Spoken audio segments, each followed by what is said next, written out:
আজকের এই আয়োজনে সবাইকে স্বাগত। হিসাববিজ্ঞান শব্দটা শুনলেই কি চোখের সামনে গাদা গাদা খাতা, একঘেয়ে যোগ বিয়োগ আর চরম বোরিং একটা কাজের কথা মনে পড়ে? হ্যাঁ, অনেকেরই এমনটা মনে হতে পারে। কিন্তু আজ আমরা এই ধারণাটা একদম বদলে দেব। আজ আমরা দেখব কিভাবে এই আপাতদৃষ্টিতে নিরস সংখ্যাগুলোই আসলে যে কোনো ব্যবসার সবচেয়ে যৌক্তিক এবং চমৎকার একটা ভাষা তৈরি করে। ঠিক আছে, চলুন একদম গভীরে ঢোকা যাক। আমরা যদি একটু ভেবে দেখি, একটা ব্যবসায় তো রোজ শত শত ঘটনা ঘটছে, তাই না? এই পণ্য কেনা হচ্ছে, ওই বিক্রি করা হচ্ছে, কর্মচারীদের বেতন দেওয়া হচ্ছে। এত সব এলোমেলো ঘটনার ভিড়ে আমরা কিভাবে বুঝব ব্যবসাটা আসলে কোন দিকে যাচ্ছে? কিভাবে মাপা যাবে ব্যবসার আসল সাফল্য বা এর জবাবদিহিতা? আর ঠিক এই বিষয়টা ক্লিয়ার করতেই আমাদের আজকের এই সেশনের সূচিপত্র। আজ আমরা মূলত 5টি বিষয় নিয়ে কথা বলবো। 1. হিসাববিজ্ঞান কিভাবে ব্যবসায়ের ভাষা হিসেবে কাজ করে। 2. কারা এই হিসাব তথ্যের ব্যবহারকারী। 3. লেনদেন বা অ্যাকাউন্টিংয়ের মূল ভিত্তি। 4. হিসাব সমীকরণ বা A=L+OE এবং সবশেষে 5 নম্বর প্রমাণ্য দলিল। তাহলে শুরু করা যাক আমাদের প্রথম সেকশন, হিসাববিজ্ঞান ব্যবসায়ের ভাষা। চলুন সংখ্যাগুলোর পেছনের আসল ফিলসফিটা একটু বোঝার চেষ্টা করি। অনেকেই ভাবেন হিসাববিজ্ঞান মানেই বুঝি শুধুই ম্যাথ বা অঙ্ক। মোটেও না, আসলে এটি হলো ব্যবসার একটা তথ্য ব্যবস্থা বা ইনফরমেশন সিস্টেম। দৈনন্দিন কাজগুলোকে সুশৃঙ্খলভাবে রেকর্ড করা, সেগুলোকে ঠিকঠাক ক্যাটাগরিতে ফেলা আর শেষে গিয়ে অ্যানালাইজ করা, এটাই হলো অ্যাকাউন্টিং। সোজা কথায় বললে প্রতিদিনের ঘটনাগুলোকে একটা বোধগম্য ভাষায় ট্রান্সলেট করার সিস্টেমই হলো হিসাববিজ্ঞান। আর এই ভাষার ইতিহাসটা কিন্তু দারুণ ইন্টারেস্টিং। একটু পেছনে ফেরা যাক, সেই 1494 সালে ইতালীয় গণিতবিদ লুকা প্যাসিওলি তখন প্রথম দুতরফা দাখিলা বা ডাবল এন্ট্রি সিস্টেমের ধারণা দেন। আজকের দিনে হয়তো আমরা সুপারফাস্ট সব সফটওয়্যার ব্যবহার করছি, কিন্তু অবাক করা ব্যাপার হলো হিসাববিজ্ঞানের কোর কনসেপ্ট বা মূল ভিত্তিটা কিন্তু এখনও সেই 1494 সালের দর্শনের ওপরই শক্ত হয়ে দাঁড়িয়ে আছে। জাস্ট ভাবা যায়, এই চমৎকার সিস্টেমটার আসল ম্যাজিকটা কোথায়? এর মূল উদ্দেশ্যগুলোর দিকে তাকালেই সেটা বোঝা যায়। এটি জাদুর মতো ব্যবসার যাবতীয় আর্থিক বিশৃঙ্খলা দূর করে। এর মাধ্যমে খুব সহজেই লাভ ক্ষতি বের করা যায়, ব্যবসার আর্থিক অবস্থা কেমন তা বোঝা যায়। আর সবচেয়ে বড় কথা, এটি কিন্তু যে কোনো জালিয়াতি বা ফ্রড ঠেকাতে দারুণ কার্যকর। সর্বোপরি ব্যবসার স্বাস্থ্য কেমন যাচ্ছে তার একটা নিখুঁত এক্স-রে রিপোর্ট হাতে ধরিয়ে দিয়ে সঠিক সিদ্ধান্ত নিতে সাহায্য করে এই হিসাববিজ্ঞান। তো এই গেল আমাদের সেকশন 2, হিসাব তথ্যের ব্যবহারকারী। এখন মনে প্রশ্ন জাগতেই পারে, আমরা এই যে একটা নতুন ভাষার কথা বললাম, এই ভাষাটা আসলে পড়ছে কারা? এই তথ্যের ব্যবহারকারীদের খুব সুন্দর দুটো ভাগে ভাগ করা যায়। একদিকে আছেন অভ্যন্তরীণ ব্যবহারকারী, মানে ব্যবসার মালিক বা ম্যানেজাররা। তারা মূলত এই ইনফরমেশনগুলো দেখে ভবিষ্যৎ পরিকল্পনা সাজান। অন্যদিকে আছেন বাহ্যিক বা বাইরের ব্যবহারকারীরা, যেমন ধরুন পাওনাদার, সরকার বা বিনিয়োগকারীরা। তারা কিন্তু এই তথ্যগুলো খুব খুঁটিয়ে খুঁটিয়ে দেখেন। তারা যাচাই করেন প্রতিষ্ঠানটি ঠিকমতো কর দিচ্ছে তো, নাকি তাদের ঋণ শোধ করার মতো সত্যিকারের কোনো ক্যাপাসিটিই নেই। এবার আসছি আমাদের সেকশন 3-এ, লেনদেন, মূল ভিত্তি। বলা যায় এই লেনদেন বা ট্রানজ্যাকশনই হল আমাদের হিসাব বিজ্ঞান ভাষার একেবারে ফান্ডামেন্টাল ইউনিট। এখানে একটা মজার ফিল্টারের কথা চিন্তা করতে পারি।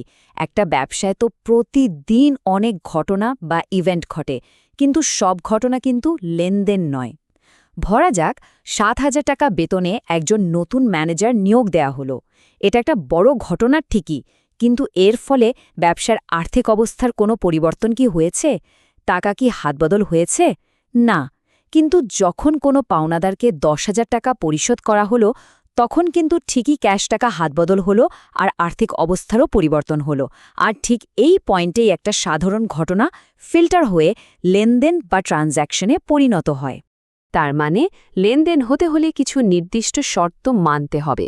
প্রথমত, একে অবশ্যই টাকায় পরিমাপযোগ্য হতে হবে আর আর্থিক অবস্থার পরিবর্তন ঘটাতে হবে।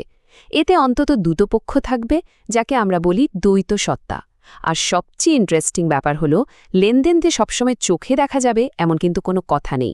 ধরা যাক গোডাউনে আগুন লেগে 20,000 টাকার মাল পুড়ে গেল। এই ঘটনাটা হয়তো সেভাবে লেনদেন মনে হচ্ছে না, কিন্তু এটি সরাসরি আর্থিক ক্ষতি করেছে, তাই অ্যাকাউন্টিংয়ের ভাষায় এটিও কিন্তু একটি 100% খাঁটি লেনদেন। চলুন এগিয়ে যাই সেকশন 4-এ, হিসাব সমীকরণ A=L+OE। বলা যায় আমরা এখন এই আলোচনার সবচেয়ে ক্লাইম্যাক্স বা চরম উত্তেজনার জায়গায় চলে এসেছি। তো এখানকার সবচেয়ে ক্রুশাল পয়েন্টটা হচ্ছে এই সমীকরণটা A=L+OE, মানে সম্পদ সমান দায় যোগ মালিকানা সত্ত্ব।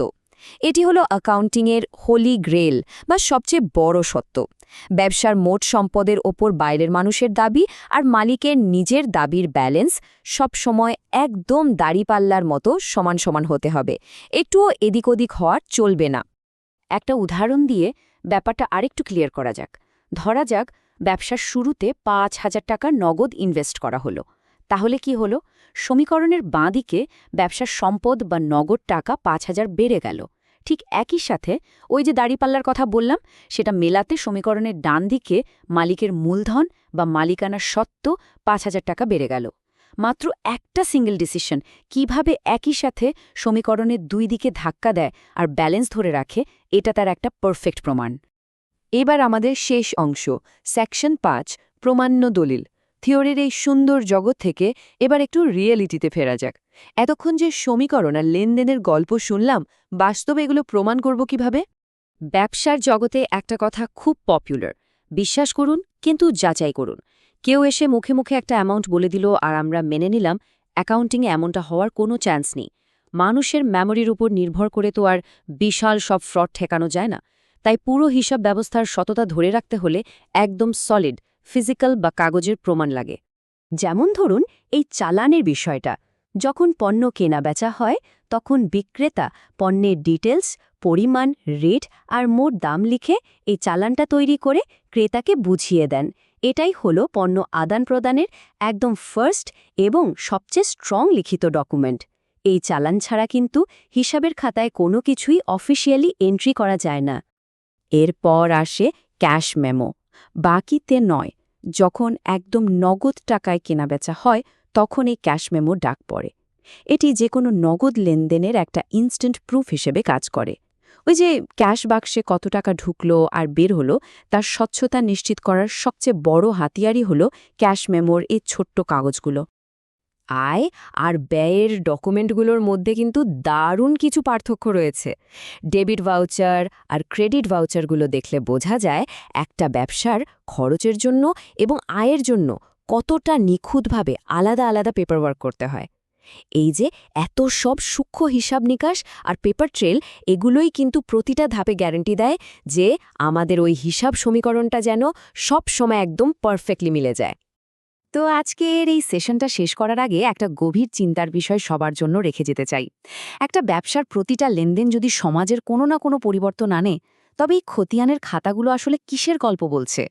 হিসাব বিজ্ঞান তো আসলে শুধু লাভ ক্ষতি মাপার কোনো ক্যালকুলেটর নয়, বরং এটি হলো সমাজের স্বচ্ছতা, পরিবেশের প্রতি দায়িত্ববোধ আর নৈতিক ব্যবসার একটা নীরব পাহারাদার।